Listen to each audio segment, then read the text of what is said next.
اعوذ باللہ من الشیطان الرجیم بسم اللہ الرحمن الرحیم رب اشرح لی صدری ویسر لی امری واحلل عقدۃ من لسانی یفقہوا قولی۔ جب دنیا ریزہ ریزہ ہو جائے گی، قیامت کی چھوٹی اور بڑی نشانیوں کے بارے میں علامات کبریٰ، قیامت کی بڑی نشانیاں، یاجوج اور ماجوج کا خروج، 13واں حصہ۔ مصنوعی سیارہ یعنی سیٹلائٹ یاجوج و ماجوج کو کیوں نہیں دیکھ سکتے؟ زمین کے تمام حصوں کی معرفت اور ان میں موجود ساری مخلوقات کا احاطہ کرنا تو محض اللہ تعالیٰ ہی کے اختیار میں ہے، جس نے اپنے علم سے ہر چیز کا احاطہ کر رکھا ہے۔ اگر ہم یاجوج و ماجوج کی دیوار یا دجال کی جگہ یا اور دیگر مخلوقات کو معلوم نہیں کر سکے تو اس کا یہ ہرگز مطلب نہیں کہ وہ موجود ہی نہیں ہیں۔ ہو سکتا ہے کہ اللہ تعالیٰ نے خود ہی لوگوں سے یاجوج و ماجوج اور ان کی دیوار کو اوجھل کر رکھا ہو۔ یہ بھی ممکن ہے کہ اللہ تعالیٰ نے ان کے اور لوگوں کے درمیان بعض ایسی اشیاء حائل کر دی ہوں جو انہیں دیکھنے میں مانی ہوں، جیسا کہ بنی اسرائیل کے ساتھ ہوا کہ جب اللہ تعالیٰ نے انہیں میدان طیہ میں بھٹکنے کے لیے چھوڑ دیا تو وہ زمین میں چند کلومیٹر کے علاقے میں ہی 40 برس تک بھٹکتے رہے اور لوگوں کو ان کے بارے میں کچھ پتہ نہ چلا، حتیٰ کہ وہ مدت ختم ہو گئی۔ یعنی جب بنی اسرائیل میدان طیہ میں بھٹک گئے، نہ انہیں راستے کا پتہ چلتا تھا اور نہ اطمینان حاصل ہوتا تھا۔ اللہ تعالیٰ ہر ایک چیز پر قدرت رکھنے والا ہے، اس نے ہر چیز کے لیے ایک متعین وقت اور مدت مقرر کر رکھی ہے۔ ارشاد باری تعالیٰ ہے، اور اس قرآن کو آپ کی قوم نے جھٹلایا، حالانکہ وہ حق ہے۔ کہہ دیجئے میں تم پر نگراں نہیں ہوں، ہر ایک خبر کا وقت مقرر ہے اور جلد ہی تم جان لو گے۔ سورہ انعام کی آیتوں کا ترجمہ۔ بنی اسرائیل کے زمین میں بھٹکنے کا واقعہ اس طرح ہے کہ جب اللہ تعالیٰ نے موسیٰ علیہ السلام اور ان کی قوم کو آل فرعون سے نجات عطا فرمائی تو موسیٰ علیہ السلام نے ان سے کہا، اس مقدس زمین میں داخل ہو جاؤ جو اللہ تعالیٰ نے تمہارے نام لکھ دی ہے۔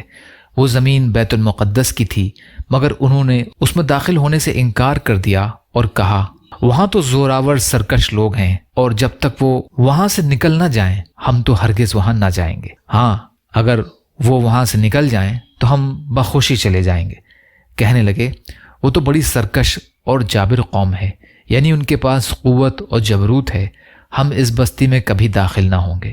جب انہوں نے اس ارض مقدس میں داخل ہونے سے انکار کر دیا تو اللہ تعالیٰ نے ان کے بارے میں یہ فیصلہ کر دیا، جیسا کہ ارشاد باری تعالیٰ ہے کہ اب یہ زمین ان پر 40 برس کے لیے حرام کر دی گئی ہے۔ چنانچہ یہ خانہ بدوش ہو کر 40 برس تک اس زمین میں بھٹکتے رہے۔ وہ ایک جگہ ہوتے، دن بھر سفر کرتے، مگر جب رات ہوتی تو خود کو پھر اسی جگہ پاتے جہاں کل رات گزاری تھی۔ انہیں کچھ معلوم نہ تھا کہ کدھر جائیں، سارا دن اپنی سواریاں اور قدموں پر چلتے، مگر اس کے باوجود کوئی مسافت طے نہ ہوتی، بلکہ اس وحشت ناک صحرا میں 40 سال تک ایک ہی جگہ گھومتے رہے۔ اللہ تعالیٰ نے ان پر یہ سزا اس لیے مسلط کی تھی کہ انہوں نے اس وقت سرکشی کا مظاہرہ کیا جب انہیں ارض مقدس میں داخل ہونے کا حکم دیا گیا تھا۔ حکم ماننے کے بجائے انہوں نے یہاں تک کہہ دیا کہ اے موسیٰ، تم اور تمہارا رب جا کر دونوں ہی لڑ بھیڑ لو، ہم تو یہیں بیٹھے ہوئے ہیں۔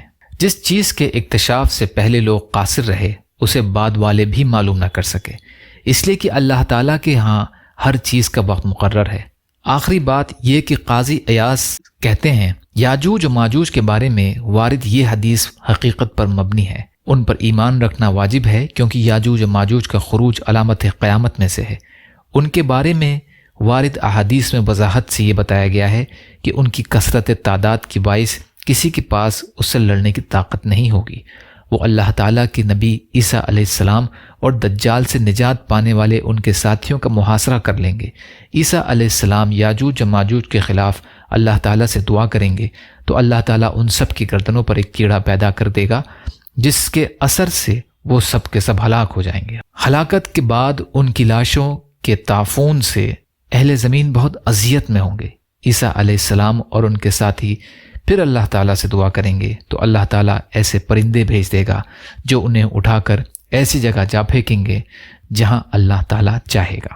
آخری بات، جواب، کیا مسلمان پر یاجوج و ماجوج کے خلاف لڑنا واجب ہے؟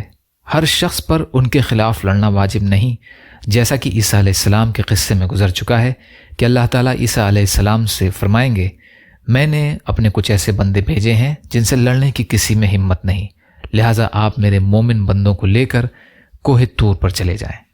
صحیح مسلم کی روایت ہے یہ۔ یا اللہ ہم سب کو کہنے سننے سے زیادہ عمل کی توفیق عطا فرما۔ یا اللہ مظلوم فلسطینیوں کی، کشمیریوں کی، روہنگیا مسلمانوں کی اور مسلمان جہاں بھی پریشان حال ہیں ان کی بھرپور مدد فرمائیے۔ یا اللہ ہم سب کو اپنی استطاعت کے بقدر اپنا حق ادا کرنے والا بنائیے۔ یا اللہ آپ قادر مطلق ہیں، آپ ہر شے پر قادر ہیں، آپ کے لیے ہر چیز کرنا آسان ہے، ہمارے لیے بھی آسانیاں پیدا فرمائیے۔ یا اللہ صبر کرنے والا، شکر کرنے والا اور اچھی طرح عبادت کرنے والا بنائیے۔ یا اللہ اپنے حلال میں سے دیجیے، اپنے حرام سے بچائیے، اپنے خیر سے بے نیاز کر دیجیے، دین کا کام کرنا آسان کر دیجیے۔ یا اللہ جو دنیا سے چلے گئے ان کی مغفرت فرمائیے، ہم سب کا خاتمہ کلمہ خیر اور کلمہ طیبہ پہ عطا فرمائیے۔ ربنا تقبل منا انک انت السمیع العلیم برحمتک یا ارحم الراحمین۔ لا الہ الا اللہ محمد رسول اللہ۔ السلام علیکم۔